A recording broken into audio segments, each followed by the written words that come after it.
Hello, and thank you for joining us to commemorate the end of the Vietnam War, April 30th, 1975, and to honor our friends, family, and those who paid the ultimate price during the war. Although it was a painful time in American history, these heroes showed us what it meant to serve. We are honored to remember and thank them. We will start with a wreath presentation by Chris Sagawa, Herb Tasaka, James Masaki, and Don Suehiro.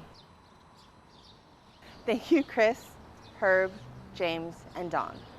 Next, we will have floral presentations to honor the Vietnam soldiers. Sam Fujinami to honor Bruce Mori and Tommy Adachi.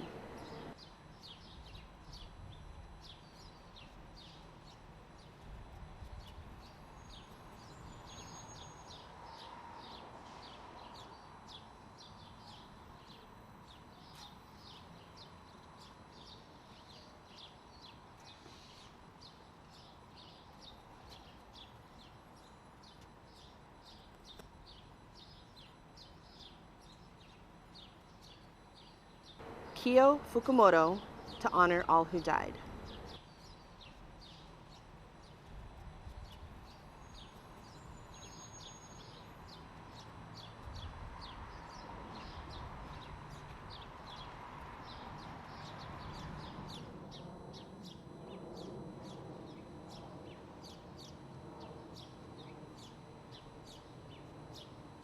Milton Ginoza to honor Tom Sugiura.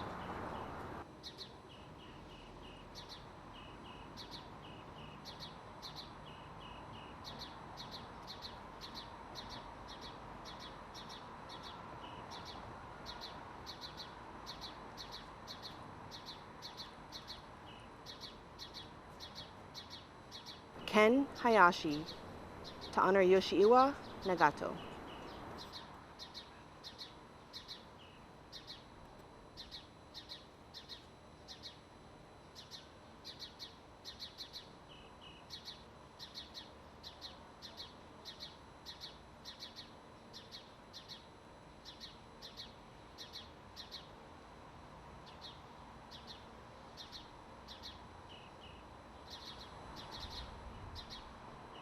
Shunji Hosozawa to honor all who died.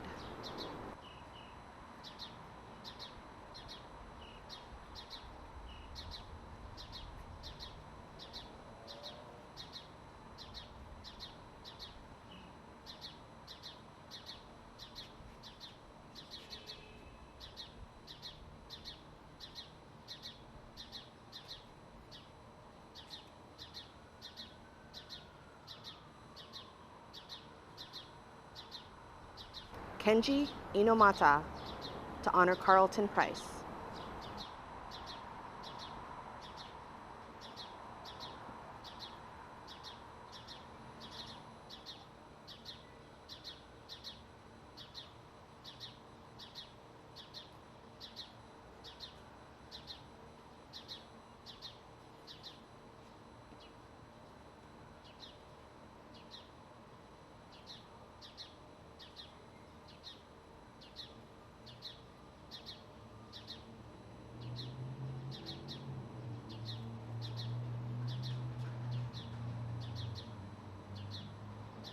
Gilbert Ishizu to honor all who died.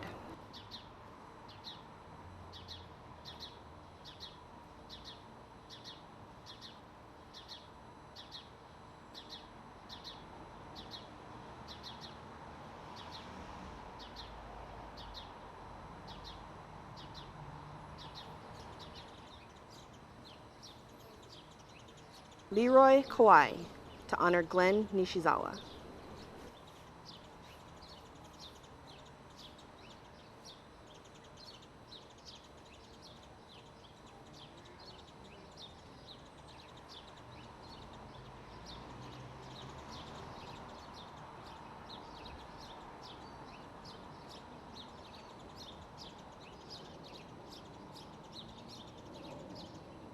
Lester Kishiba to honor Bruce Mori.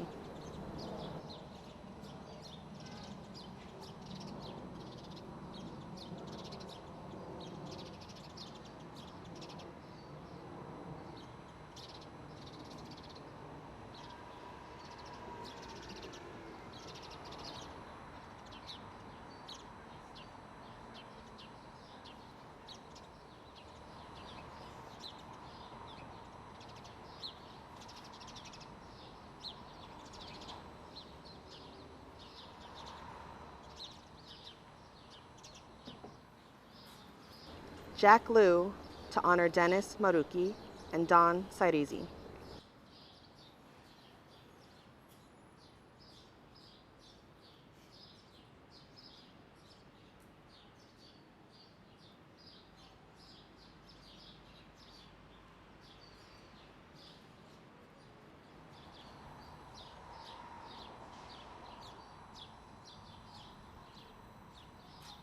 James Masaki to honor Vince Okamoto.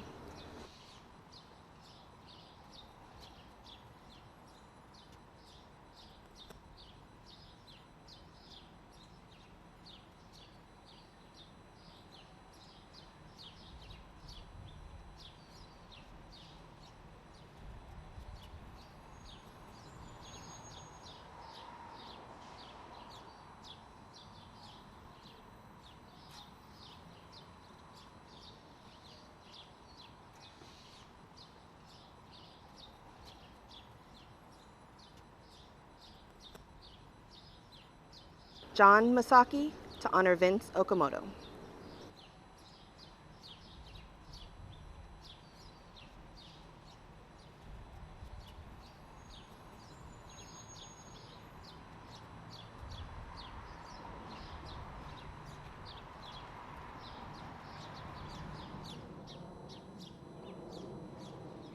David Miyoshi to honor Lieutenant Ken Kozai and Lieutenant Kei Kimura.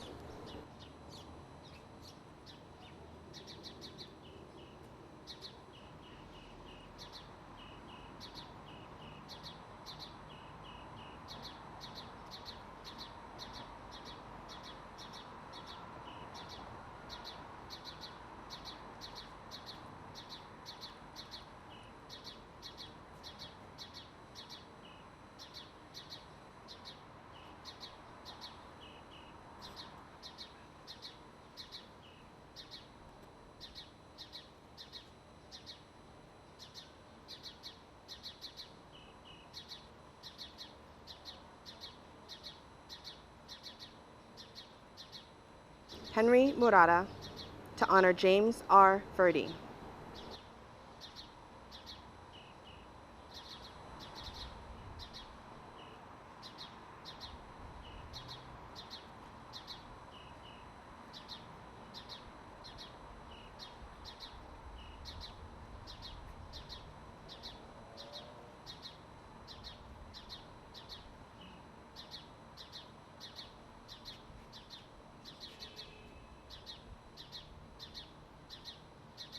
Ken Hayashi, representing Danny Nakagiri, to honor Terry Ogami.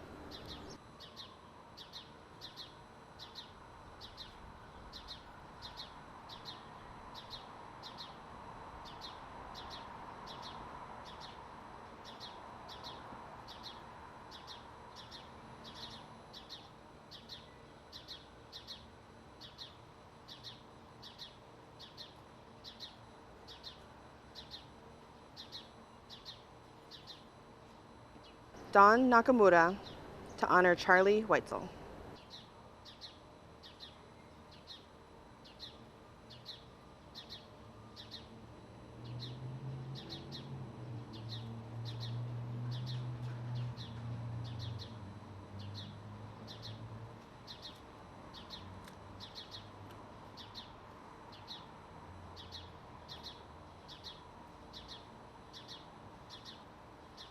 Chris Sagawa to honor Warrant Officer Leonard Sugimoto and Vince Okamoto.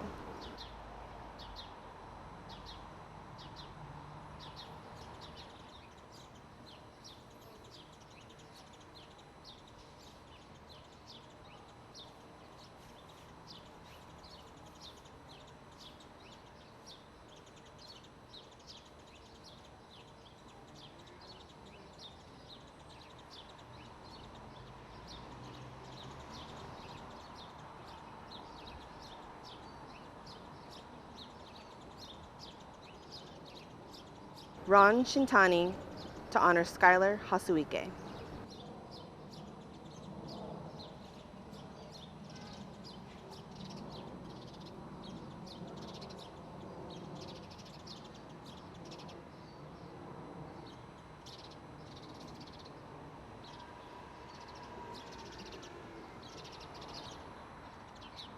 Kori Shiozaki to honor Isaac Hosaka.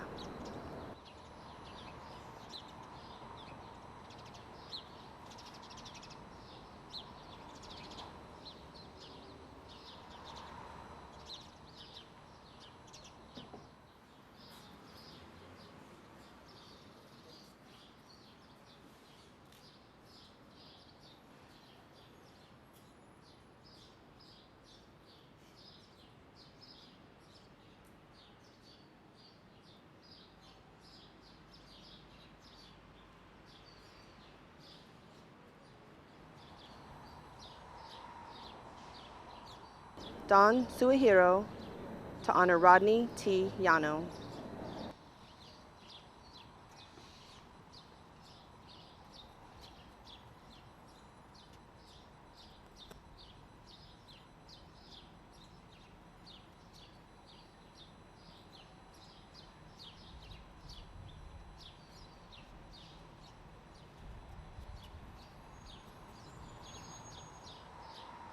Chris Taga to honor David Nagatani and Terry Ogami.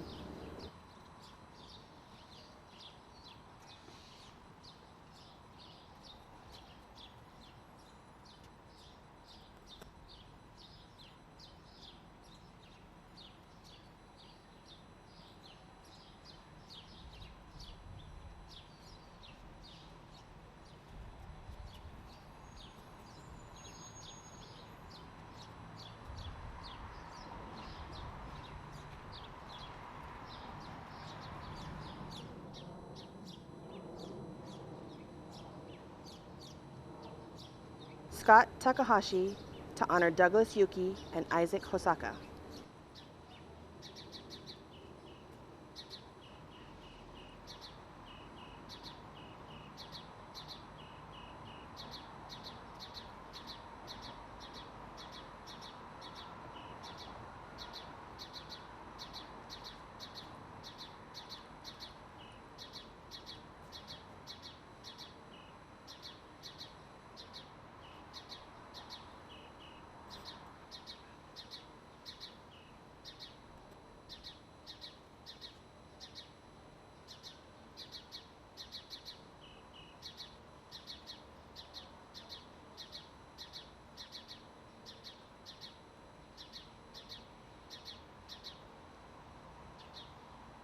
Herb Tasaka to honor Gilbert Oliver.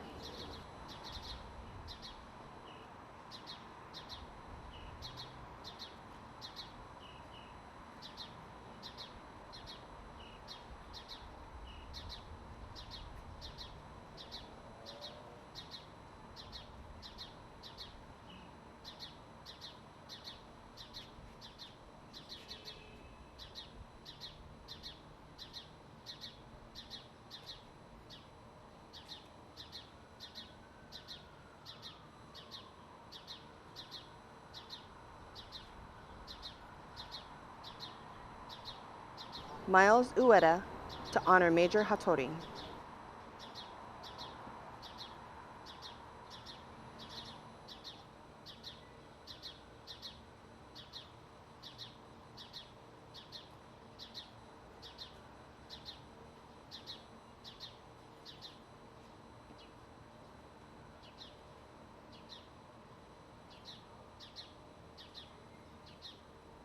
Satoru Ueda to honor all who died.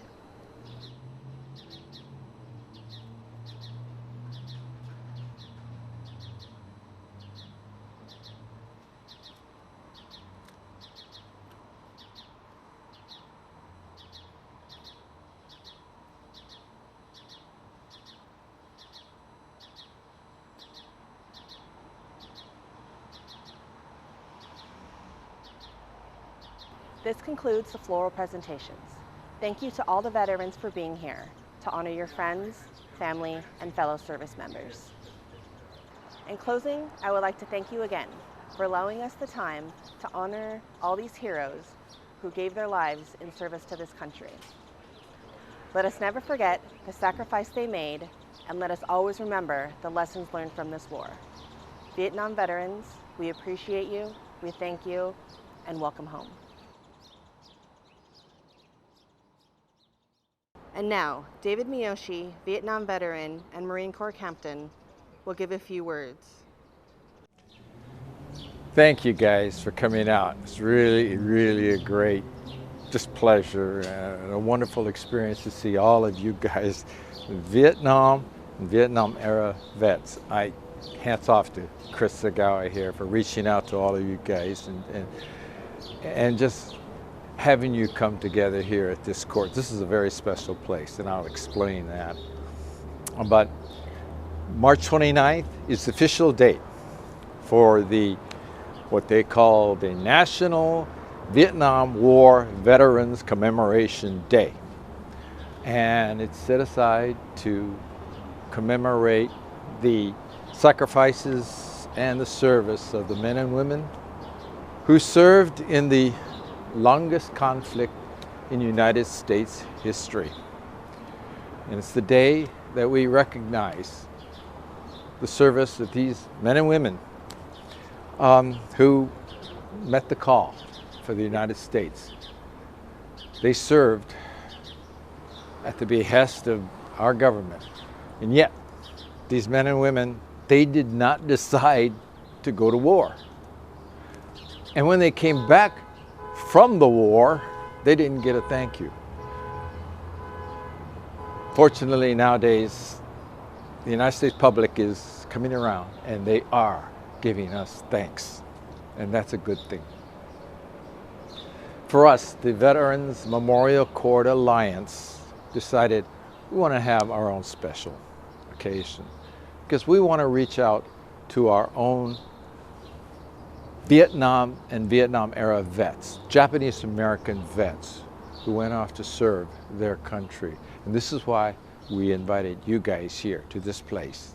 You guys, you're the focus of this whole occasion, as you did when you came up here and made your tributes. It's brilliant, beautiful.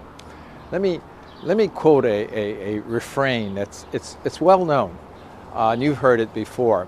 It's used in miniseries, and it's part of the background credo of an ongoing HBO series on the Army.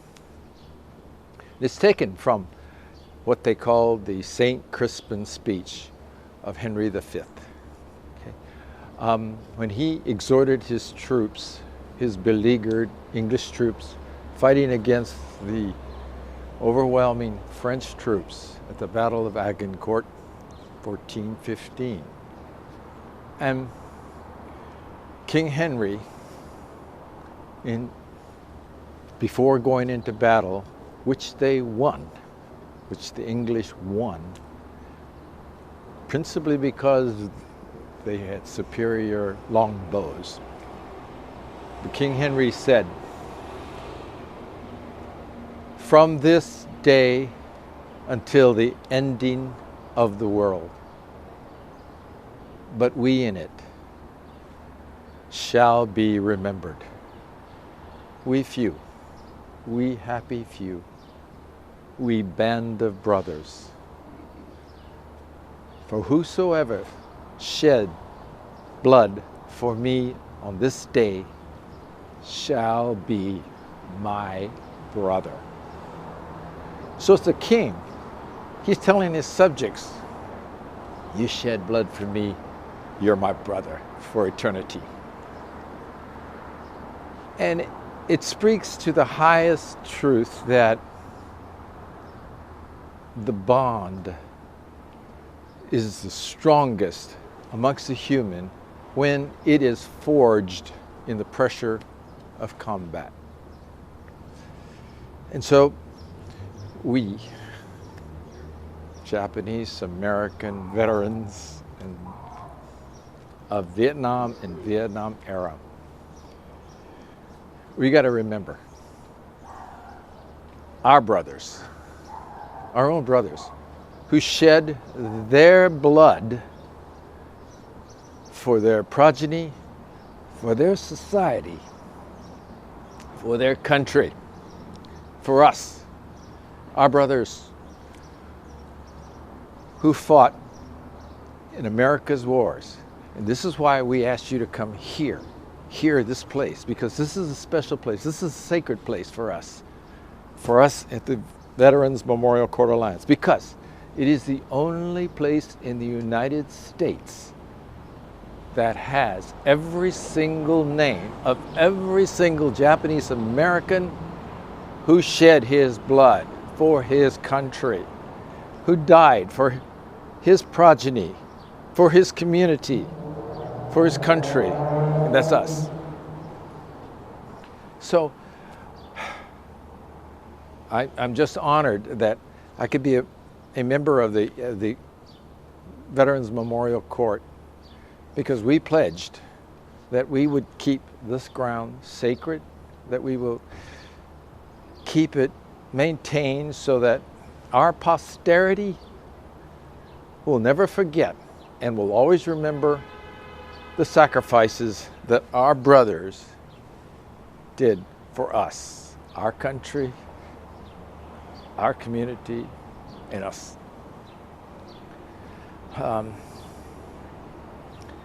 As you'll see, this court is composed of 4 walls.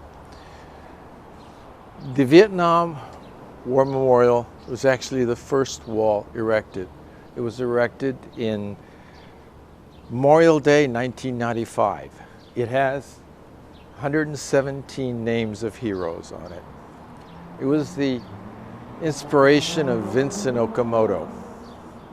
All of you know, Vincent was the most highly decorated hero, Japanese American, that survived Vietnam. Unfortunately, we lost Vincent just a while ago. But it was his idea to bring the community together to erect a wall that would inscribe the names of every single Japanese American who died, gave his life in Vietnam. Following that is the Korean War wall. It was erected in 1997, and it has 261 heroes' names. After that, the World War II wall and the main Grenada, Iraq, Afghanistan walls. They were both erected in 2000. The World War II memorial wall has about 815 names, and the Grenada main wall has 13 names. All told, there's more than 1,200 names in this court. The Japanese American Society, they have a kind of a special place in the annals of United States military history, because we all know the 442nd and the MIS, they're the most decorated units in the history of the United States. The question is, was their success due to the power of Bushido? Maybe. You guys, Japanese Americans, veterans, you are in an ideal position because you have the plausible authenticity to have a familiarity with that creed. So you guys can discuss that, and people will listen to you on that. The Korean War vets, they have the distinction taking in Bushido in their combat, and they are the second contingent of Japanese Americans who fought in a United States war involved with an enemy that they looked like. Maybe you heard the story of Kurt Lee. He was a Chinese American, and he was the first Asian American to serve in the United States Marine Corps. He won the Navy Cross. That's the second highest that a Marine and a sailor can get.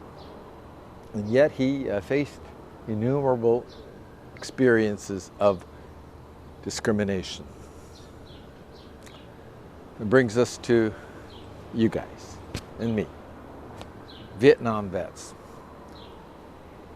We have the distinction of being the third Japanese American contingent to fight in a war in which we look like the enemy.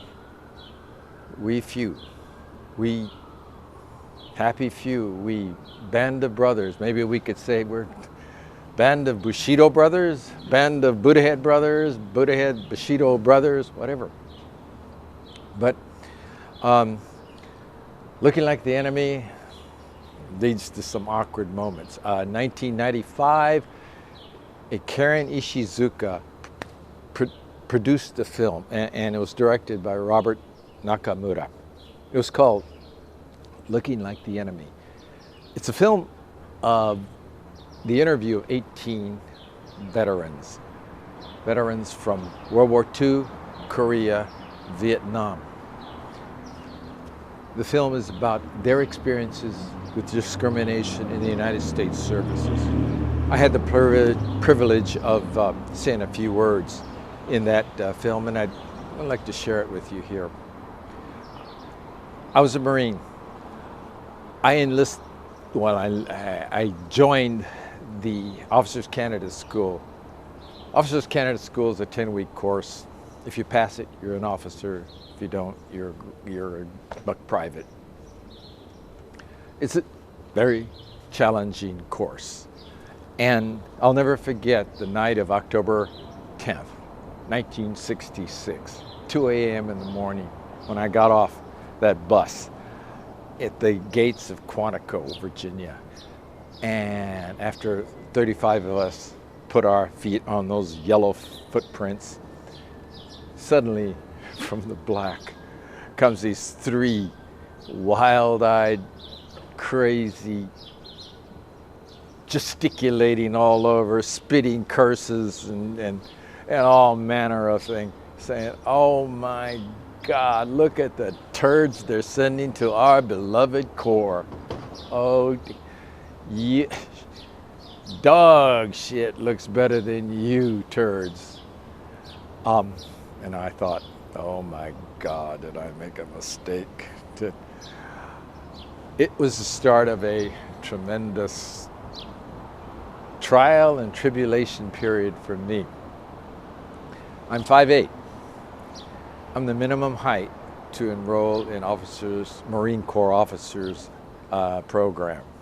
So I was one of the smallest guys. And to be in a pugil fight with some guy 6'2", it's very challenging, very frustrating. So all this time, most of us did not know what's going to happen, whether we're going to make it or not.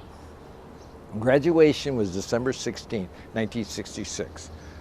10 days before graduation, it was in the middle of the week, and we had just finished breakfast, and we were in Squad Bay.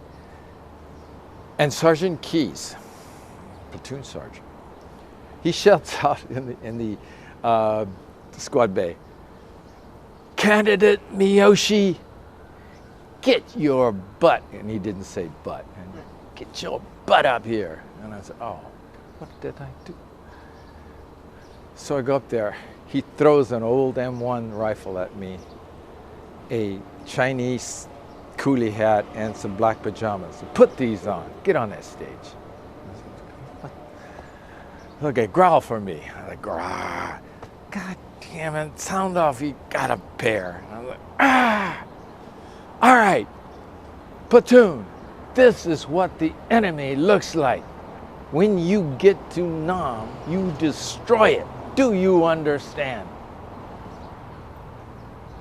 I felt embarrassed, hurt, insulted. I wanted to say things like, "You have no right to do this to me, Sergeant. I'm going to report you to the front office," or something like that. But I thought Marine is supposed to be stoic and take all this stuff. And so Sergeant Keys was just staring at me the whole time. And I looked at him, and I just looked down. And he said, okay, get down from there. We got to go drill. So I stepped down and I started getting my drilling equipment. And then I felt an arm around my shoulder. And I looked up, and it was Sergeant Keys. And he bends down to me, and he says, out of earshot of the rest of the platoon, he says, Candidate Miyoshi, you're going to make a fine lieutenant. He gets up, walks off. The next day, Candidate Miyoshi could do no wrong. I said, way to go, candidate. I said, there you go, that's looking good. Platoon, this is how you're supposed to do it.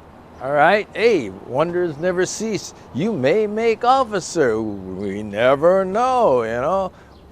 Wonderful things could happen to you. December 15th, the night before graduation, after dinner, 11 guys came back, packed their goods, and left. The next day was graduation, and I received my second lieutenant bars. I don't know if I had said what I wanted to say or felt like saying on that stage, what my destiny would have been in the United States Marine Corps. I don't know. But incidentally, the day that I walked on that stage, the date was December 7th, 1966, the 25th anniversary of Pearl Harbor. And the platoon sergeant, Sergeant Keys, as a young Marine, he was slogging through the jungles of Guadalcanal, fighting the Japanese. So there is a method to the madness. There is a reason for everything, everything. I did get my orders eventually to go to Vietnam. Flew in, it was in the afternoon, and I checked in. Captain said, okay, Lieutenant, get your gear and report to me tomorrow morning. We'll start. I said, yes, sir. So I got my gear, and then it was about 6 p.m. by then. And it was getting dark, so I decided, go take a shower right now. So I went to the officer's shower, because that's where the officers shower. And I was all stripped totally and soaped up and everything. And as soon as that happened, bam! Huge explosion near the shower. All the lumber and the rocks and debris come running down on the tin roof. And I was like, what the hell? And I could hear the small boom, boom, boom in the way out there. And then a second later, explosions all over. So I was, oh my God, first night, first attack. Oh shit, I gotta get back to the barracks and find out what I'm supposed to do here. Just then, a big black sergeant comes into the shower, and he sees me, and he goes wild, and he goes, God damn, you yellow-bellied, slant-eyed motherfucking gook, taking a shower here in the officer's shower? Oh my God, what is what I'm gonna do? And he slams me against the side of the shower, and I could feel, boom, shock, and then I start tasting blood in my mouth. I don't know what to do.